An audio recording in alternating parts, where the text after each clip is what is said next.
episode 32 of the Critical Fools podcast. This week we'll be discussing the film Sound of Metal, directed by Darius Martyr, starring Riz Ahmed.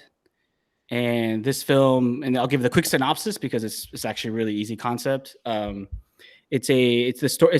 The film is about a musician who is in a metal band, and he's really passionate about music, but suddenly he starts noticing he's losing his hearing, and the film is basically his journey of acceptance in many ways. And I'll just leave it at that because I know that you really enjoy this film. So I'm curious, like, if just off the bat, like, at a high level, you know, why did you really enjoy this film and why did it resonate with you so much? So it was one thing I will say about this film is it was not a short film, but the plot was so simple, and yet I think everyone can kind of relate to we're not all musicians, but I think most people enjoy, say, music, and you can sort of imagine if you no longer, or if you lost that sense that it's sort of a part of your typical way of life, how that would affect you. And because like music's very important to a lot of people, I mean, I personally love many different genres. It would be tough if that just somehow went away. And you don't really think about in the list of many disabilities, deafness uh, isn't always highlighted to the extent as like other disabilities may be. So I thought that's where this was a really interesting film to look at, and how they explore sort of self-discovery and how you see sort of the personal journey of the character. The main character was Ahmed's, I forgot, Ruben.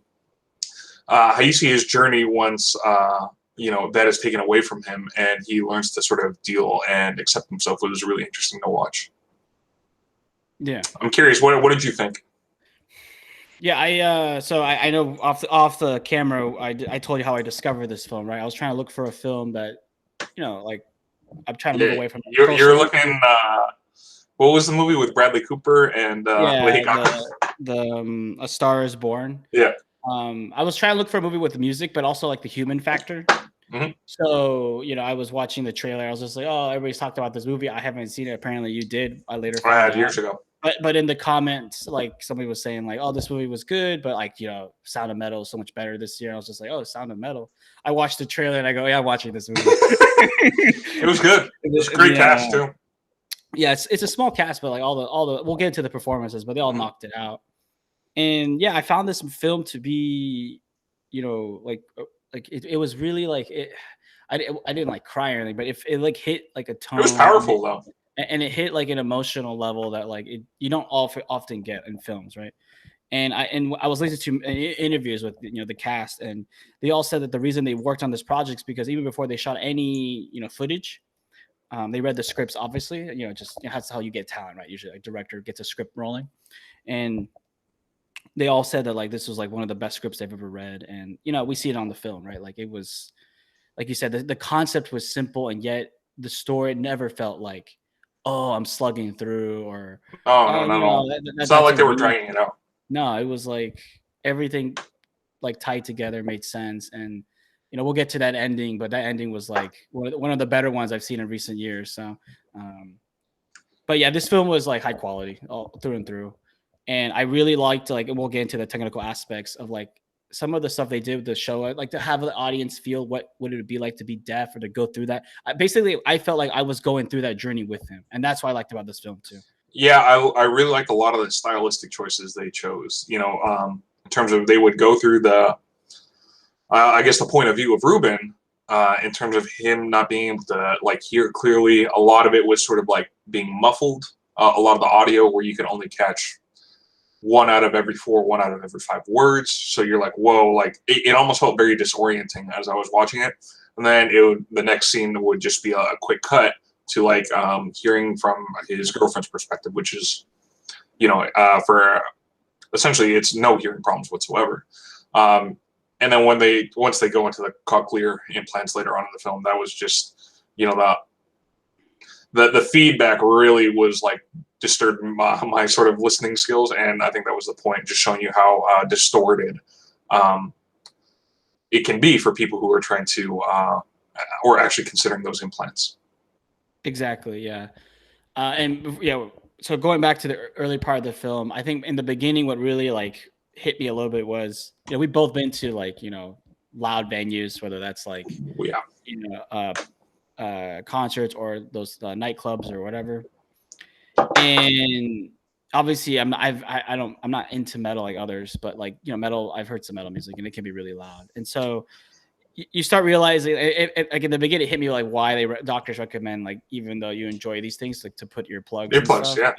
because like you see that all that damage caught up with him. But yeah, to your point, in the beginning, what was really like, I think, brutal was like he could hear a little bit, like, oh, and then suddenly not hear. Like it was like that little, the beginning where that decline was like, oh my goodness. Oh, Like, it was yeah, it was acute. It happened right away.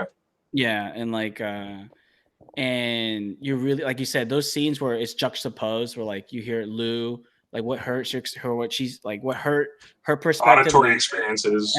and then Rubens, you see that, like, because we're more like Lou, right? If we were interacting with a deaf person, we would be like, oh, like, write something down or sign language or something, right? While like on his side, he's just like, because he hasn't gone through all that, like later in the film, like training of the sign language and learning.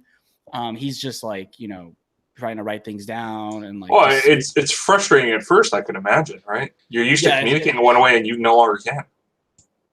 and yeah, and I think why the script probably was beautifully set up, like just the backdrop, is because, like, I mean, for a musician, this must be like one of the top nightmares, like, Sure. um, So to I not, will say, or I'll let you finish your point, and I'll say something.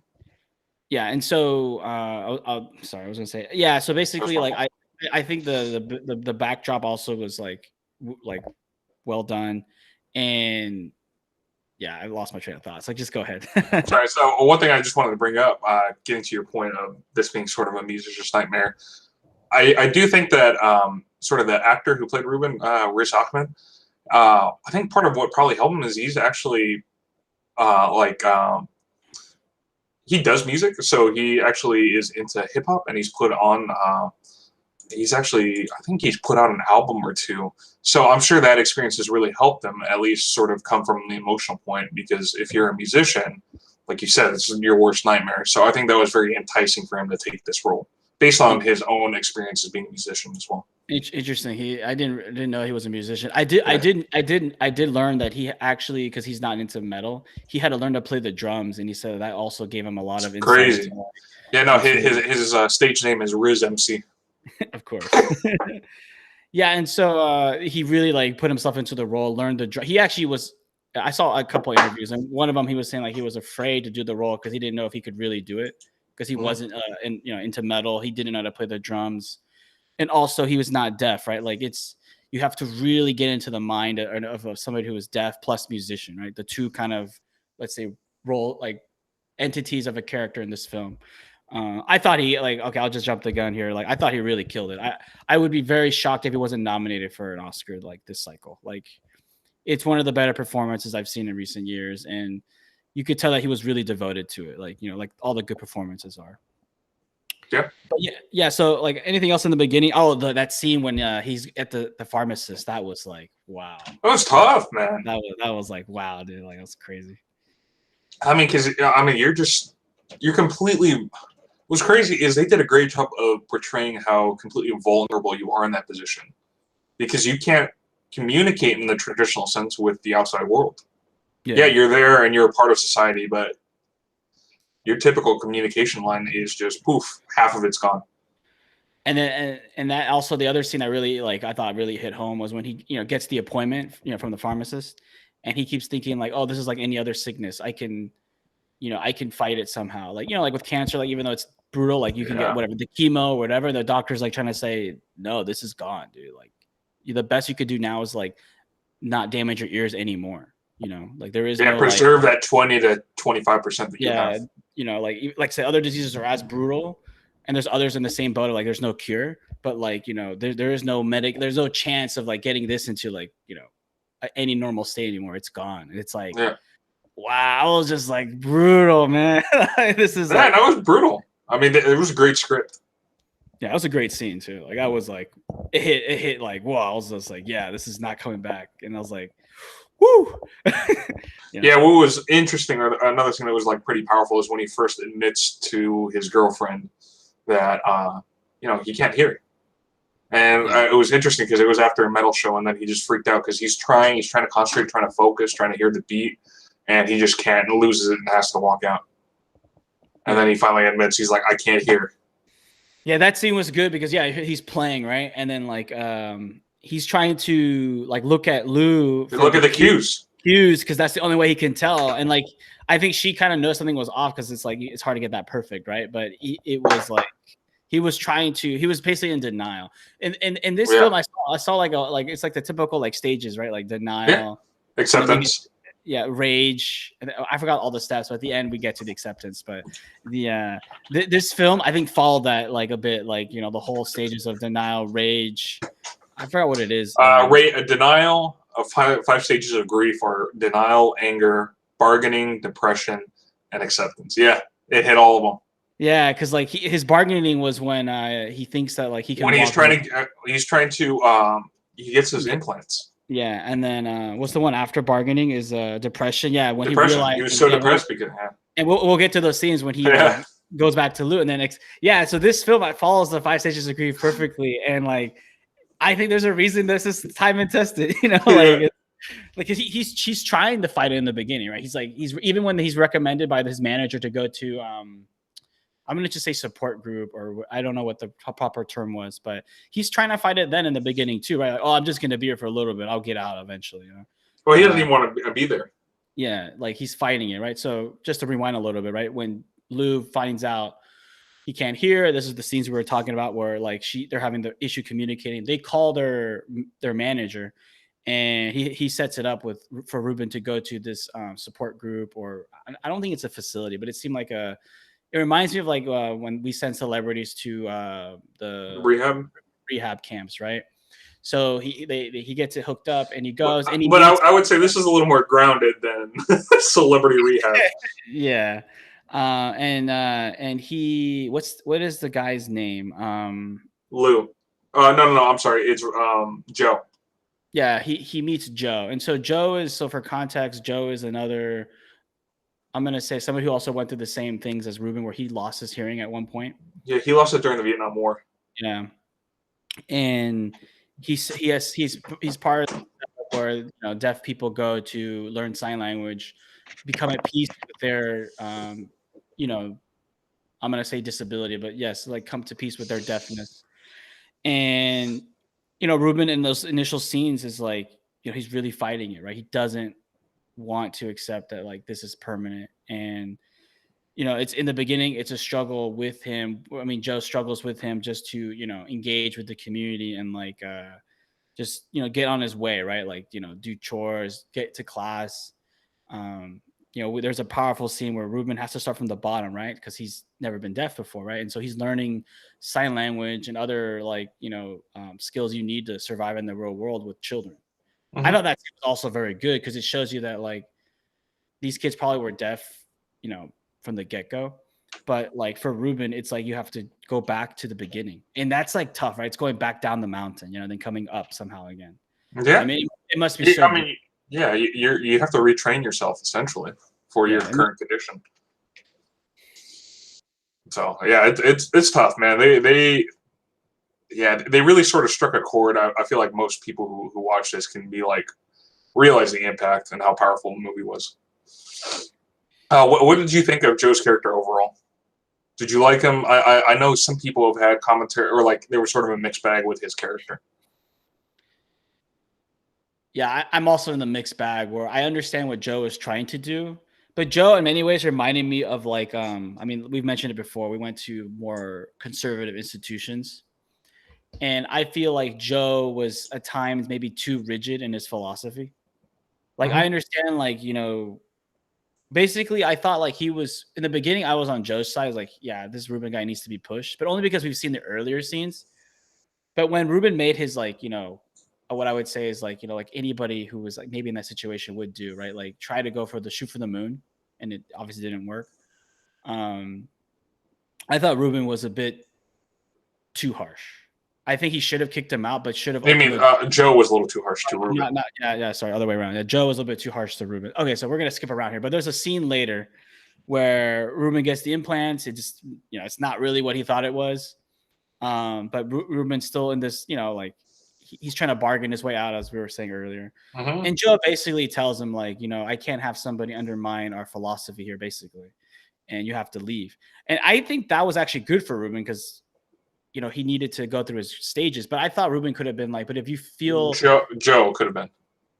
Joe could have, Joe could have been. So basically, the whole point is, I think Joe could have said, I would have been okay with Joe if he had said at the end, if you still feel the same way in 1 or 2 years, you can come back to the community. But he never said you can never come back. It was depending on his attitude. He sort of left it open. I don't know if you quite caught that. I don't know if I caught that. The way the tone was, I felt like it was kind of because basically, what was the first thing he said? Right, one was, "Yo, I just sold all my." He's like, "How did you pay for them?" He's like, "I sold all of my belongings, right?" And he's like, "Yo, I do me a favor? Can I take a loan out from you, right? And I'll pay you back. I swear I will." And then what does he tell him? He's like, "Dude, right now you're sounding like."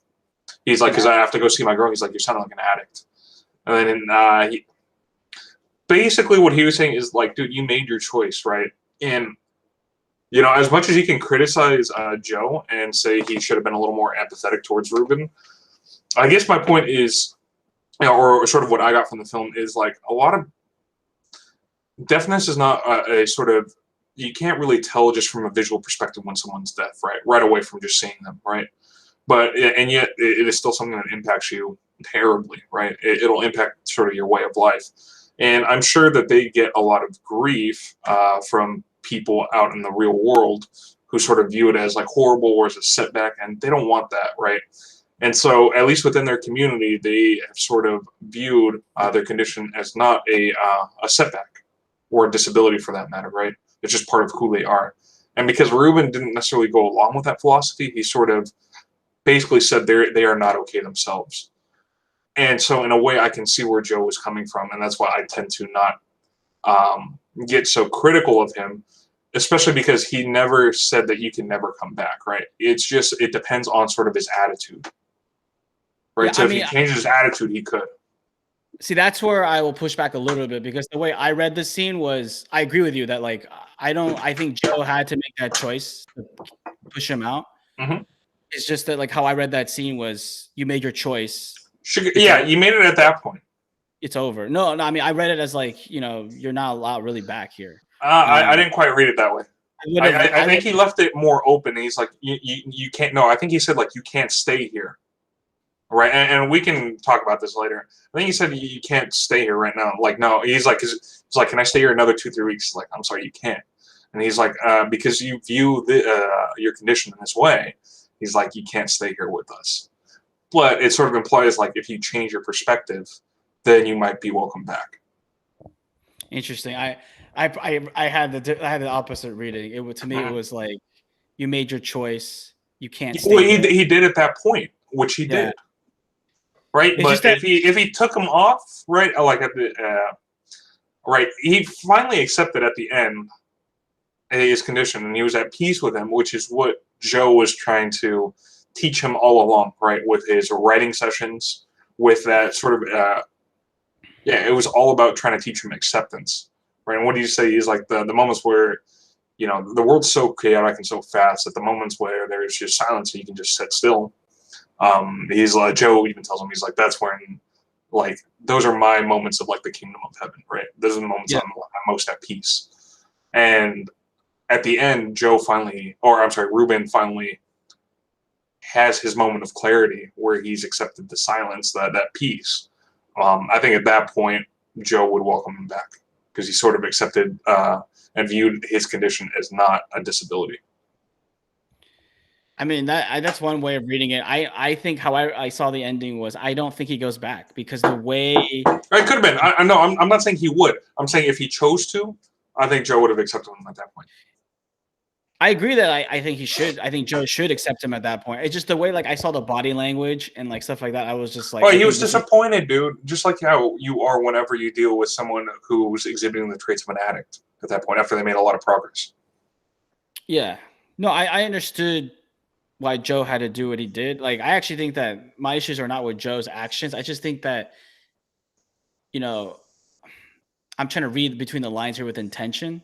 Mhm. And I think they could have been different lines or different wording if it was truly the intent of the script to imply that if you change your ways, we'll embrace you, like, like the church Well, would. I don't think they wanted to make it so overt, right? And when you're in that moment of confrontation, you don't always make your intention so overt. And I think that's where I think it was realistic, and that's where what I liked about the screenwriting. But the thing is that I still like that decision for this. So here's the ironic thing. It's a personal angle why I criticize Joe, but I liked it in the context of the story because I think Ruben had to go see Lou to reach his Of course, rock bottom and then to reach his accept. low and realize really like things aren't the way they are. They'll Ironic, never go back. either because of like, because I don't think Joe could have predicted that because he didn't know which way he would go. But I think either way, that decision was good for Ruben. Like Absolutely. it helped him get to the final like place. The only thing I criticize that, like, as like, knowing how like kind of like these places kind of work, it tends to be really like rigid, and they don't always embrace you back. I'll tell you that, unless you're a celebrity and you're going to celebrity True. event. But this is a little different, right? And Ruben had made such a personal impact on the community there in the end that I could have seen him. And sometimes, you have to go through your own path to sort of realize like where you want to like to find yourself. And I think like Ruben had to go to, like you said, Belgium. He had to go through that journey in order to like fully accept who he is, right? Because even they said that they've grown a lot since they were both away. Yeah, because I want to get to that Belgian stuff, but how I view like Ruben's future, at least my predictions, I actually think that he probably goes back to the States and he starts his own program.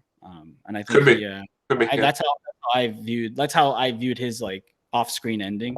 Sure. But scrolling back to going to the rehab, or not rehab, but going to what should we call it? Like the, I'd say I call it the deaf community. Yeah, going back to the deaf community. I thought there was a lot of interesting scenes there that really were eye-opening, right? Just the classroom when they're having dinner with the dinner together and how they say jokes, Sure. Yeah, it was cool how they really made it super realistic in those scenes. Yes. And I the one where it was interesting was at one point one of the sort of those kids that kind of have like they just have a lot of energy, they can't really sit still.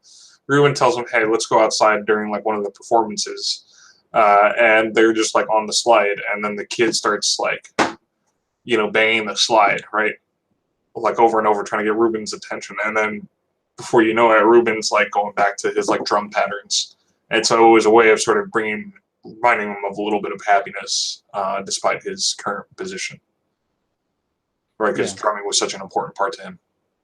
Yeah, and he teaches the kids how to, drum a little bit on the buckets. Yeah, and I thought also the scenes with Joe and Ruben were great. Like those were even the beginning, even towards like when he was telling him to write in the notebook. The notebook scenes were good. Yeah, and I thought like those scenes were like top notch. The donut too. For some reason that stuck with me. Smashes the donut. And then, like, he puts it back together, smashes it again, puts it back together. I was like, man, for some reason, like, some of those things were just, like, super powerful. Yeah, because, like, we're hinting at earlier in the podcast, like, Ruben struggles with being deaf, right? He struggles with, like, every day, like, can't hear anything. And so, yeah, like, we get it at the end, right? That Joe's trying to get him to be at peace with just hearing nothing for hours, hours basically, and that potentially the rest of his life forever. And he has a hard time because, it's kind of like, I mean, I don't have this issue, but you know how some people get freaked out when like it's eerily quiet all the time and it's like it's too quiet for too long. People just want to hear music. Some people do. Yeah, some people do. Like I know people that like love to have that background music or have a TV show in the background because silence does bother them, and that's even though they're not deaf, right? It's just a psychological thing where like they want to hear noises, right? Or at least a little bit of noise or something just to see activity, right? Because I think we associate, we both studied science. So like, sometimes we associate like, noise with like, activity and movement, so, some people just get, I mean, some people, not everybody, but I could see how somebody who's a musician who was so used to like being around noise, music, movement, it must have been really tough to like just accept like just, meditating basically like a monk. Mhm. So it's yeah, those scenes were great. Yeah, it was good. Like I that was probably my favorite parts of the film were like the beginning and the deaf community. Belgium was important too, but like I don't know, the her Before we dad. get to that, what did you think about his girlfriend Lou? What did you think about her character? So yeah, so it's not. This is where it's good, the subtleness, right? Like apparently she suffered from like abuse, and she was a Yeah, I she, wanted to bring that up too. she was a cutter herself. And Ruben actually, apparently, from all the quotes we get, like Ruben really helped her go through her dark moments. Um, I thought like she did her best with, I guess, her own in her own like her basically in her own way. She did the best she could, right? She basically pushed Ruben to stay in that community, but at the same time, especially as we saw the film like go on, it was a reminder that in many ways, like, you know, friendships or family, like, or relationships that are long lasting are really rare because, like, we're, even now, like, we're different people than we were like 10 years ago. Yeah, And so, it's kind of like the whole, I hate using cliches and slogans, but like, it's kind of like that one door opens, another door closes. Like, you might be experiencing something new, meeting new people, but you're also often leaving something behind, right? yeah. I think And what was, go ahead. Let you yeah, finish. basically, I was saying with like with their relationship, what I saw a lot of was it wasn't perfect because no relationship is. But as you saw the story progress, you saw that Ruben was, because of his trauma and his struggles, he was going one direction and Lou was going another, and it hits him in the movie like that. This is like we're going our own paths, and even how they leave each other, right? Like there is no like, oh, I hate her, like a bad breakup, No, right? It was like there's it's like acceptance. it was what happens with, I think, with like with people who are like, I'm not saying they're all like these characters are No, perfect. it was a mutual understanding. Yes, like how like some breakups are really bad, but this was like I No, it understand. was Yeah, it was so good because you could tell, at least with their relationship, you can tell they both really helped each other, but they both used each other as a crutch, right? yeah, Ruben said at the beginning that when he was talking to Joe, oh, how long have you been an addict? 4 years. How long have you been with Lou? 4 years. Which yeah, basically means that she kind of saved him from his addiction, right? And if you have dealt with anyone who's who is an addict, it's very hard, like it's sort of a constant struggle with some addicts will tell you, you got to take it day by day, right? Because the temptation is always there. You still have the biological urge to get that high again. And I'm sure it took a lot out of Lou to sort of try to keep him on that track of staying clean, right? And it took a lot out of her. And while I think they both incredibly loved each other, I think they both needed to go their separate directions in order to really find who they are. And what was crazy is it just happened to be Ruben's deafness that was sort of the catalyst for that, right? yeah, Because you even see like her cutting herself was brutal. But I think part of that was just because of the stress of being in the relationship with Ruben. yeah, Because you even and see later on, he's like, "Oh, like look," at the end of the scene, he's like, "You haven't been cutting, right?" And she's like, "No." She's like, "I'm doing really well." Blah blah. And then he's like, "Yeah." He's like, "It's gonna be great, like when we're able to like sync up with our band again and go back on tour." And then she's like, "Yeah, yeah, yeah." And then she starts. It was a subtle hint of her starting to scratch, right, yeah, her arm, because she had that stress coming back because Ruben was kind of a trigger at times. And then he realized she's like, I'm not, me being here and suggesting these things isn't necessarily the best thing for her. And so they both kind of accept. And I thought that was just a great way to sort of write that the end of that relationship. yeah, Because it wasn't really an end. It was more like they were like kind of thanking each other. Because they yeah. both really, It's kind of like, and that's why like to get like a little bit like on a personal level, like, now that I'm getting older, I see that like when I was at my previous job, I was so focused at reaching certain levels. But now I approach work like I actually try to enjoy like every day with the coworkers because I mhm, realize now that like I was grinding so hard to do projects to like, crush it and, be ruthless. But then like I didn't really get to enjoy like being with like my team as much and, forming maybe more like human relationships because I was like Kobe's like busy. friends are friends are overrated, and I can just you know, I can I can always get new ones. Sure, bud. You know, the Kobe didn't have much friends. You know, he only had one, Karan Butler in the NBA. But Yeah, I but look back. you're not an all-star NBA player too. So calm down there, Yeah, bud. I view myself that way in the software industry. But Yeah. my whole point was more like I kind of like realized that sometimes like you got to appreciate that moment in time, whether that was like college, high school, or your job, or you know where you're studying, because Mhm. things will change eventually, and you know you won't be like in the same environment, and you won't be in the same type of relationship because relationships evolve. And what I liked about their relationship, Luz and Ruben's, is it was a good way to capture that kind of same arc that we all go through. Like your relationships evolve, and nothing means that like they don't like contact and just say hi or check in, but like their relationships together, like how they were, like you said, like a unit, is over. And I was like, wow, that's why this movie was like That so was good. it was so good the way that he's like, no, he's like, I get it. He's like, don't worry. And she's like, what do you mean? She's like, yeah, don't worry. Like, just forget it, right?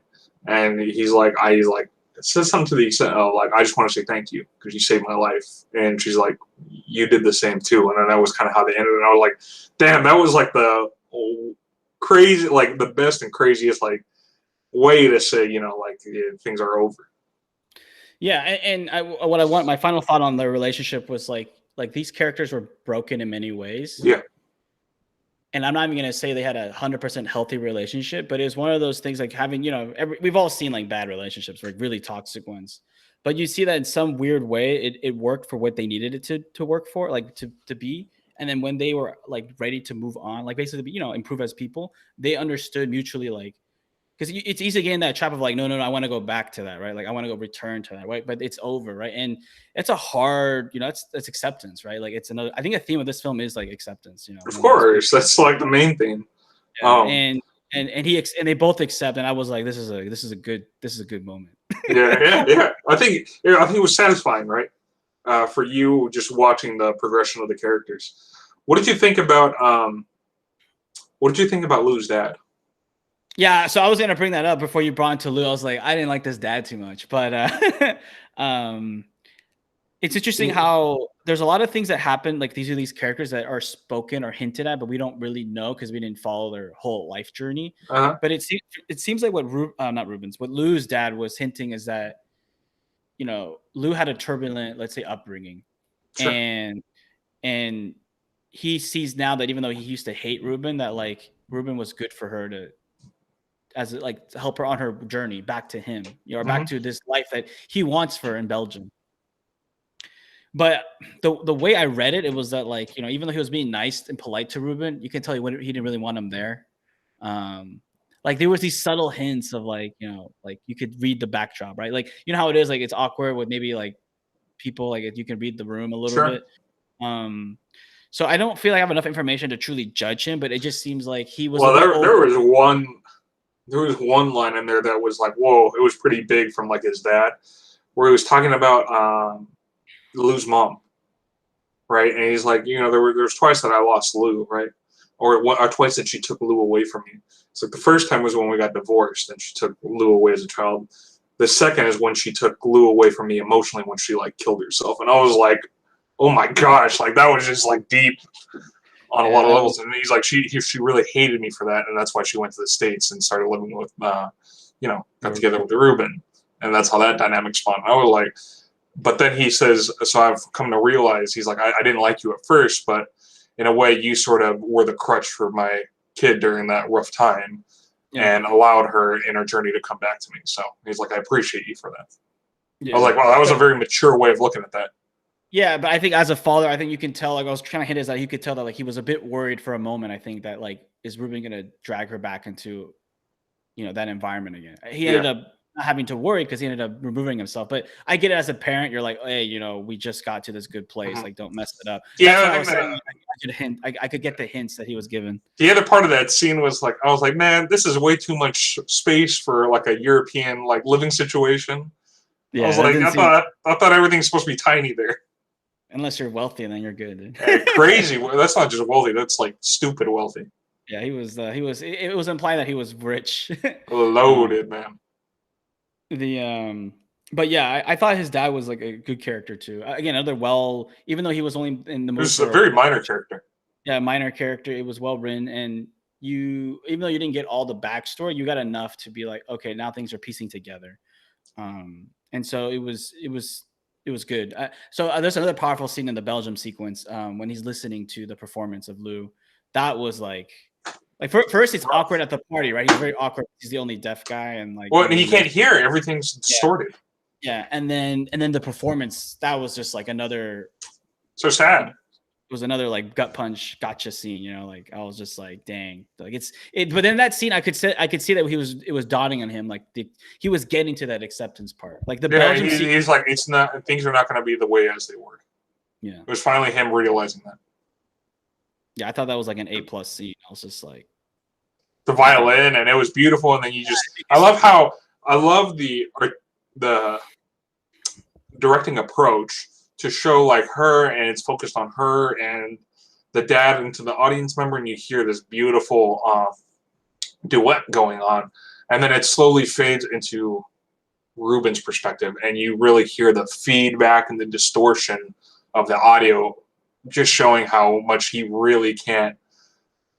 He can no longer appreciate the beauty of music, which is unfortunate, and he finally realizes that because that's been so much a part of his life.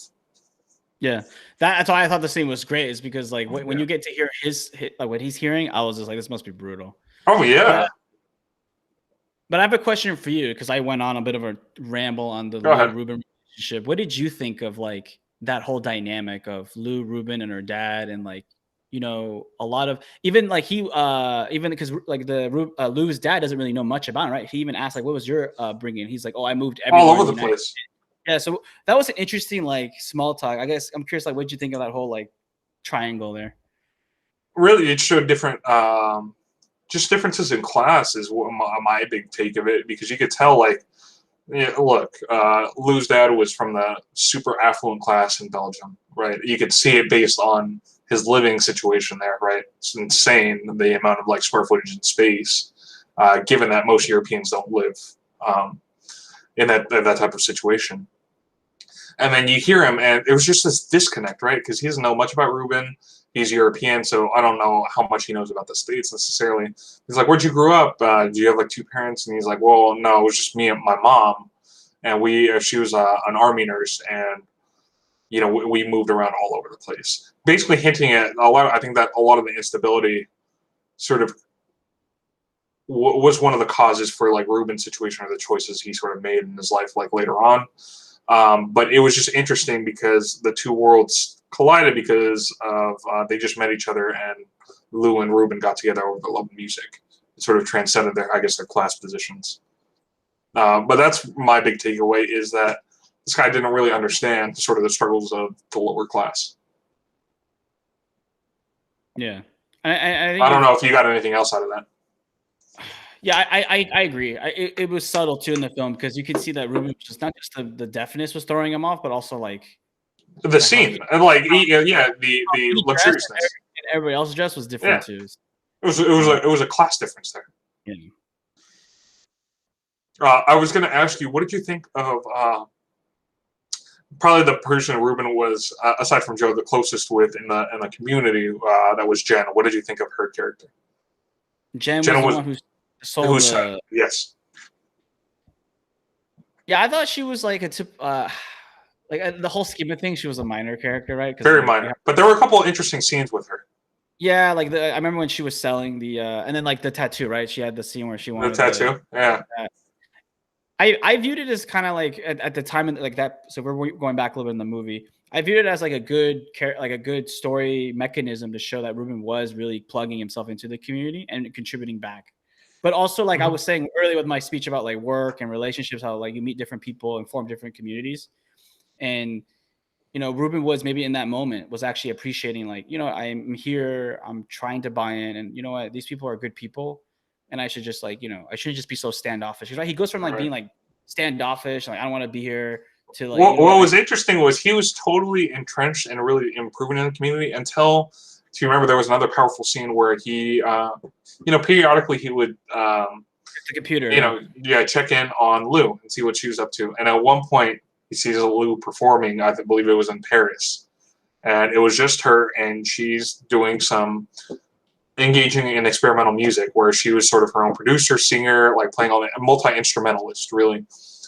And she was just a one-man show, and you could just see sort of the pain of like, oh, she's kind of moving on musically without me, right? And so at that point, he's like, no, this is not good. I need to change this. And how he goes about doing that is by going into the RV and deciding that, what he thought was the best decision was to try to get the implants. So he had to sell all of his belongings, all of his equipment, which I'm sure that must have been hard for him to do.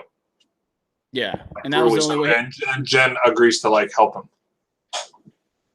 Yeah, and selling all the equipment, like it was the only way he was gonna get in the van too to get the money to do the procedure. Which actually I do want to get to that procedure. But with Jen's character, I thought she was a good minor character. And I thought her place was really to like show that he was really like, forming friendships in this community. And I think it's a common mechanism to do it, right? Take some character and be like, show that this is how he is buying in. But yeah, that reminds me of that scene where he gets the procedure and gets the implants, and then and again, there's some fact checking here about like a doctor would get you to try it and then make sure you're okay. But the scene works perfectly, right? Because it hits the emotional tone of like, he puts it on and he's like, this is it. And it's just muffled noises. Like you can hear some of the words, but it's so muffled. It's like, it's not like hearing like you normally would. It's feedback, and they try to change the frequencies. Yeah, and he thought this is just fact checking here, but he thought that you would be able to hear like he did before the deafness, which is not. Anybody who knows anything about like this device and procedure, no, that's not like we don't have that ability yet. Right. And so he was like in utter shock, which again like wouldn't happen in real life because they would prep you. But I works beautiful for the movie though. I think the creative decisions were right. It's just like always. You don't just take movies as facts, and a lot of people do, unfortunately. Right. Just want to emphasize that. But that was a great scene, though. It was another A+ scene. Yeah, I mean, I thought it was good. It was just brutal because, there's this hope that this was going to be his. He was still in denial at that point, right? Yeah. It was this hope that he was going to, be able to. He bargained basically. He like within his grief pattern. He's like at stage 3, more or less, in this situation, and he gets the procedure done. Oh, and what was also interesting, it was that month delay. So he thought there was that period where he really had hope of like what was gonna how this was gonna change his life. And then once he finally, goes back and gets him in and hears, and his like hope has just been shattered. Because he can hear, but it's not what he expected. They even told him, like, look, you're never going to be able to, you sort of have to get equilibrated to this new auditory reality. It's not going to be like how it was, right? And you could just see, like, that's where I would give Riz credit is I can't imagine the difficulty in prepping for a role like this, where you're just swayed in so many different emotional directions. I mean, that must have been a brutal process to be a part of and to try to. I'm not an actor. I've never acted before in my life, but I can just imagine how like difficult that must sort of be to just prep yourself for this type of role. He and in interviews he says that the preparation for this was unreal. Like it was like not just the stuff he would have to do with the drums and stuff, but all the emotional points. Like he had to go to those places, and like it was. He said it was like really tough, but like he's definitely like become a better actor because of it. Honestly, this is the first movie I've really seen with him, so I don't know his like work. Oh, I have no idea. I don't know if I've seen another movie with him. But I will tell you that like I thought this was like, and all the movies we've covered, this performance is I think like I only think of Edward Norton's in American History X. This one might be better. I'm not sure. I mean, I know from a standalone character, it was wild.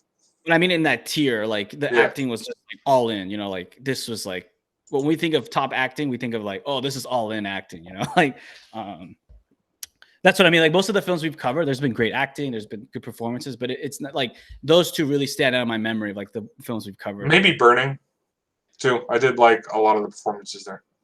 Yeah, those were good too. Yeah, actually, that was but Burning's like okay, that's like a masterpiece film. We can't really like compare. It's like apples and oranges. Okay. Yeah. So what did you think about? So, we've sort of gone through most of the story, Major point. major points within the film. What did you think about the ending? Ending was one of the best endings. I just said earlier, one of the best endings I've seen in like years, dude. I thought the bench. So what made that so powerful for you? When he went down to the bench and took off the earplugs, I was just like, it's gonna end here, and I was like, it ended there. I was just like, standing ovation. If we were in theaters, I would have gone up and given a standing ovation, dude. I think it's because you see that like he reaches acceptance, and then also like it's just like you said, like it's this director was he was clicking, dude, like because he goes from like noise and then he just takes it off, right? Because you get the audio in this film was great, right? Like how they use that as a tool of storytelling for experience, yeah. Yeah, like he hears all the muffle and then he takes it off and he's at peace. He's like, yeah, there's too much noise maybe in life, and like he just like understands now why silence is maybe like peaceful, and it's just like that is so good, dude. The execution of the scene probably is why it's so good. I mean, everything leads up to that point. Well, because he looks at he was hearing the distorted church tower, and then he looks up, and there's no bell, sound at all, and so that's when he's finally at peace. Yeah, it was very sort of meta in many ways too. And then you see the bicyclists across, right? They're making noise. He hears all this like muffling. He's just like, no, I'm done. And it's just like, it's accepting, you know, it's like, it's powerful. I mean, it's a powerful sequence. Like it's a sequence that you get the payoff by watching the movie. Yeah. It's like, if you just watch the ending, you're like, oh, what happened? No, you have to watch like from. And then you watch the whole movie and you're like, this is that. I don't know if there could have been a better way to end that. Yeah. And films in general have a hard time with endings, right? Like anything, like any story, any book. Sure, right? sure. It was like a home run. Like it was that good. I agree. Yeah. What did you think of the ending? What was your? Why was it like? Why did you? I thought it was great, right? I sort of echoed back to this earlier in the pod, but it was because what you really see is for him, he's struggling with sort of coping with his situation, right? That was the whole point, right? We talked about how this theme really touches. It's really all the parts sort of hit every single stage of grief in order, really. And so it's interesting because at one point when in the middle of the film, when Joe basically tells him, he's like, all I want you to do is I'll have coffee and food waiting for you. I just want you to go into the room and write. And I want you to write until you can stay still. And if you can't, just keep writing them.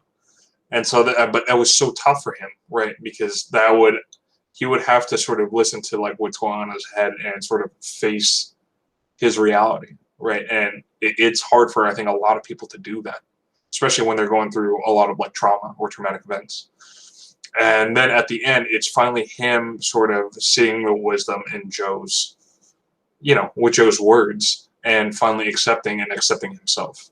That's what was so powerful about it, and it does it so subtly.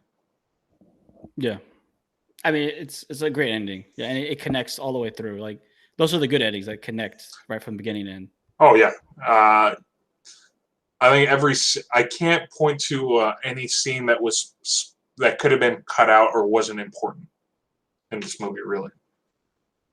Yeah, I thought like a lot of the more like minor scenes, it was still showing Ruben's growth within the community, right? You could say like he didn't have to take the kid out to the playground and they were like playing drums or whatever, but it was all part of his sort of growth process there. Yeah, and I like all types of films, but these are the kind of films that I like. I'm a bit biased towards because I like films where I can explain the synopsis in 3 sentences, like I did this pod. Mm-hmm. But to truly like get that film experience, going over the like Kingdom of Heaven, like if I just go over the plot, you probably like don't really need to watch the film unless like you're really into that period because like you kind of you like epics. Yeah, or you like epics. But this film, like you could say the beginning, like I said, which is basically what the movie's about, but it would not give you the payoff that like watching this movie gives you. It's like one of those films where like you got to watch it, experience it. That's what film should be. So 100% agree. Is there anything else you wanted to touch upon with this film? No, I'm good. I mean, if you have anything else, final thoughts, go ahead, and then you can. I think we're good. I mean, I think the beauty of it was that it was so powerful and yet so simple at the same time. Yeah. Whereas other movies that we touched, some of them had have delved deeper into like a lot more like I guess like social topics or things that need like a lot of discussion or a lot of background to give. But this was a very sort of human story, and that's what was so like interesting and powerful about it. But yeah, I'm ready to get into ratings if you are. Yeah, I'm good. You want to go first, or do you want me to?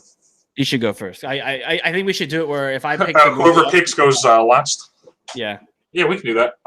Yeah, so like I said, I really liked like music is such a big part of I think like most people's experiences, I would say, especially mine. Like, I mean, I couldn't imagine a world where you wouldn't be able to listen to music because there's just something about it. It's just like adds like a different experience to like a lot of people's lives. Like, since we've been in quarantine for so long, I can't wait for the day that concert venues are opened back up and we can actually see live music.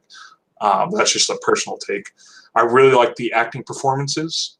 I thought Riz Ahmed was amazing. I thought Olivia Cooke was really good as well. In this film, I don't think I've seen a film with either of these actors before, so I was very thoroughly impressed. I thought also Paul Raci. I thought his character as being that sort of counselor there was tremendous, and I really liked the interactions between him and Ruben throughout the movie. I thought a lot of the themes were, it was just something that everyone can sort of relate to, and that was sort of the beauty of it. But you don't really think, you sort of take hearing just for granted. And I think that's what the film sort of shows is you shouldn't really take that for granted because a lot of people may not, you don't really know who's deaf for one because it's not something you can tell upon first seeing somebody.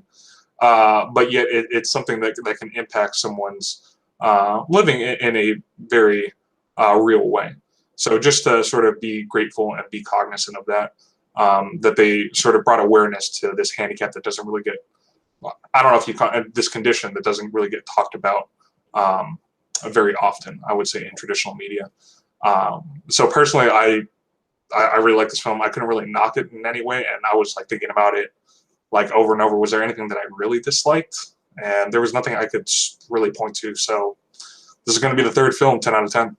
Oh, wow. That's finally, I knew this was going to happen one day that one of us would rate it higher than the other. So what happened to me with this film is that I had a rating because I love to rip everything out of a movie. And you do. All right. I want to hear what did you rip about this movie? No, but then because what I like to do in my process, at least for this pod, is that because now that we're really I feel like we're getting our groove now with the pod, like picking films and stuff. That I actually, watched this film like back in, like right when I got back from visiting you in North Carolina, and I had a rating in my head, but I thought about the movie those last 2 days, Friday and Saturday mainly, and I was just like, no, this film was much better than I was gonna hammer on about it. And I think this film, what I like most about films is when they're bold. And I thought with at least the style, even with the audio tricks, everything, it was bold. I'm not gonna go 10 out of 10, but I'm going 9 out of 10. And to break my 9 means that you're in the upper echelon of my tier. I think the only thing I thought like the film doesn't reach a 10 out of 10 for me is because this film, as great as it is, and it's great, I just didn't think it was transcendent. And so when I think of 10 out of 10s, I think of films. I'm gonna disagree there, but all right. I know you probably disagree because I know you liked the movie a little bit more than I did. And I'm fine with the disagree. I come in with, I thought like the script was good. I thought the acting was good. I think there were some issues I had with Joe that we touched upon earlier. The minor characters were solid, but I wasn't like blown away. They were there for the story mechanism, which is fine. Yeah, but were they bad? I don't think you could say they were bad. Say they were bad. They weren't bad. It's just they were necessary to me. I think I'll kind of always remember this film, but I've seen films, which again, Burning is probably the best example, or Birdman, where I left the film going like, this film has completely changed my life, and this film didn't do that for me. Yeah, but what I will say is it definitely. How often did you think about deafness before watching this film? Before watching this film, probably not since like I forgot. Quite a while, right? And I think that was the point, is it showed it brought light to something that's not really that talked about, and did it in such a really raw way. And I think that was what was so impressive, and as well as sort of the structure of the story, really every sort of part, touched upon every single stage of the grief. And I thought that's what was very interesting. And I don't know if I've ever seen a film that's quite used that structure before. If they went with a slightly different ending, I probably would have gone 10 out of 10. But what would have been your ending? That was the best ending. No, I love the ending. You're like who is that? There's always that one dude where, especially when they're like doing the dunk contest, where it's like 10 out of 10. Oh, and then there's Charles Barkley 9. That's you. Yeah, that's me. Yeah. No, I thought the ending was perfect for this film. Yeah.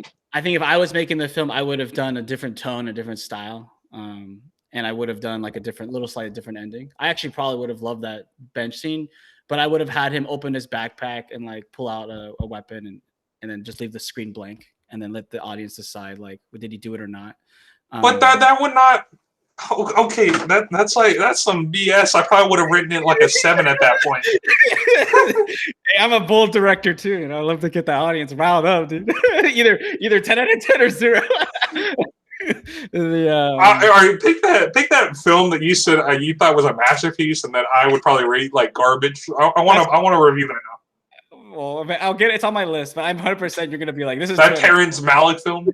It's like you'll be like, it's 2 out of 10. Why do you think it's like a masterpiece? So like this movie resonated with me. Like it's so dark. Dude. That movie resonated with me, but this one not quite. No, I don't get it.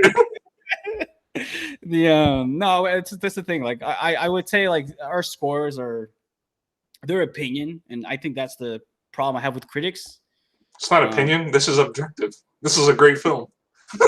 I mean, a 9 for me is that upper tier. You know how much I don't like giving out 9s in general. So, it's a film that like I would definitely like if I had to buy it on the. This is how I'm going to introduce you from now on. I'm here with my co-host Charles Barkley at the dunk contest. Yeah, I've already seen this. That is good. But it's or no, is it Charles is the. Who is it that is super tough? Is it Charles or is it? I haven't seen a dunk contest in ages. It's been a while. I'm gonna say, all right. I'm here with my my fellow harsh judge from the dunk contest. So there's always that one dude. Of course, dude. I mean, for me, like I've always disclaimed, like if I give something a 9, most people would say it's a 10. It's for me to give it a 10, that means that like that movie's like like infinity symbol, like it's beyond a 10. No, this film was like great, and like I'm giving it a 9 because like it misses that little like that top 1% of like magic, and I can see how like other people like love this film. I had the suspicion that you would, and I guess I was right. And this film, you talk about how like it would be bigger for me, and yet on the gram this morning, what do I see from Chris posting Big L? Oh, you know what's funny? I don't want to say his name on the pod, but a friend asked me like, "Is this good?" Like, because he's into hip hop too. Like, and I was. How have you guys never heard of Big L? I don't know either, dude. I mean, I never. You know me, I'm not like that much into. Yeah, but then you do, and all you do listen to is like, oh, I've gone through his entire like discography. Yeah, legend. And now I'm being asked like, oh, because I share on the gram, and they're like, hey, man, is this guy you vouch for? I was like, yeah, 100% vouch for. This is speak truth. Dude. Can you imagine if you could never hear another Big L song again? You'd be sad. It would impact your life in some way. I would be like, I'm reading the lyrics. I'm gonna try to mouth the words. No, this film was great, and I think it's like I realized when I made this pick that like my picks are improving for the pod. Like we've had some misses, both of us. That's a good one. Well, sometimes like we're gonna have some misses, but we want to touch upon like a unique, either historical or theme, like historical event or theme. Like Maria Candelaria, I'm not gonna like pick a ton of old school Mexican films, but that was one that was, it touches upon a very important period, especially for us both. Yeah, I mean, you know how I think I've talked off the record where my style now is becoming, if I find it would be a good podcast topic, like even if I don't think it's like a high, like this was perfect where I knew it was high quality and great topic, but you mean like Rosewood, a very important event, but not a great movie. Yeah, I was rough for a while, but I was like, you know what? I still think people should watch this movie because Yeah. we want to forget like maybe this happened in America in the 20th century, not like oh this happened in 1840. No, this happened like 90 100 years years ago. ago. Yeah, like you need to recognize your history. You know, your great grandparents are probably maybe like living in this time. Mhm. So yeah, like that's the balance I try to thread, and it's always great when there's a film that like just hits both perfectly, and this is one of them. So yeah, I think we can leave it at that. Like this was upper tier. Yeah, I agree. I mean, those are our final ratings. It's for me 10 out of 10, you 9 out of 10. So I would definitely recommend watching this film though. That was good. What a pick again by me, dude. And by luck too. It's like always Burning. Oh luck. Oh, if you like this movie, you should watch Burning. I was like, okay. And then this one. I mean, Oh, that's like what we even like when I picked Coherence too. It was sheer luck. I was like, this looks interesting. This plot, I don't really know what it's about. And what are both of them? Oh, 10 out of 10. Couldn't find yeah. anything wrong. Yeah, it's like this. And what I liked about so that's what the thing is that when I watched Coherence, I was just like, this is a masterpiece. I had to like bow. Like, I was like, what is the budget? I was like, this is amazing. And the best part is that you had just picked another crappy one. Oh, the worst. It was like the one right after. It was like 0 to 100. I was just like, what is this? It's like, but because you were trying, I remember the best part was that I was trying to justify. I was trying to be nice, even though it was like one of the like worst 3 films we reviewed by far. and you were I think that movie, that Rosewood Sunshine and like Rosewood might have been my least favorites. yeah. And yeah, Sunshine was like all this hype, and I was just like, why is this hyped up? Like, Oh, I don't know. We started off pretty strong. Oh, like when we did Do the Right Thing, like American History X, those are pretty big ones too. yeah, Good True Life films. too. I like True Life, but You liked them more than I did. I love Malik, dude. That's my guy. Yeah, you love it. I'll just never forget in BoJack when they ripped or they made a Malik reference. I died. I was like, oh, Chris would love this. Yeah, I was just like, yeah, that was a good. That was a good. He's like, he's like, oh yeah, he's like some people think that I forgot what they were referencing. They're like something. Some people think that the payoff's a lot like great. He's like, but you have to go through a lot of crap to get there, like a Terrence Malick movie. And I was like laughing. I was like, oh, of course, because it's true. Honestly, sometimes I'm like, where are we going with this Malik? And it's like, oh, my mind is blown, dude. But his movies are not for like critics. All the critics usually hate his movies because they're like, I don't understand. And it's like, it's because you're Hollywood, dude. That's why he's critiquing you in subtle ways. But yeah, I second your vote. Like this movie is definitely highly recommended. And I think for like you said, for people who are into who don't really maybe know much about deafness or like you said, don't think about it a lot, this is definitely a movie to watch. And you know, I even like the title of this movie, you know, like Sound of Metal. It's like oh yeah, it's a great title. Great title for a movie too. It's like this movie is like I'm gonna be really ticked if like it doesn't get enough like recognition. I don't have high hopes on the Oscars in general, but this film should get some nominations so people can get it on their radar. It's unfortunate. 100%. It's unfortunate that's how our society is, where you need to, you know, get the noms to get the love, but you know, that's how it is. Anyway, well, do you have anything else to add? Nope. All right. Well, if you have enjoyed our commentary on this episode of the Critical Fools podcast, where we've reviewed The Sound of Metal, please like and subscribe, and stay tuned to our next episode next week. So we'll see you next week. See ya.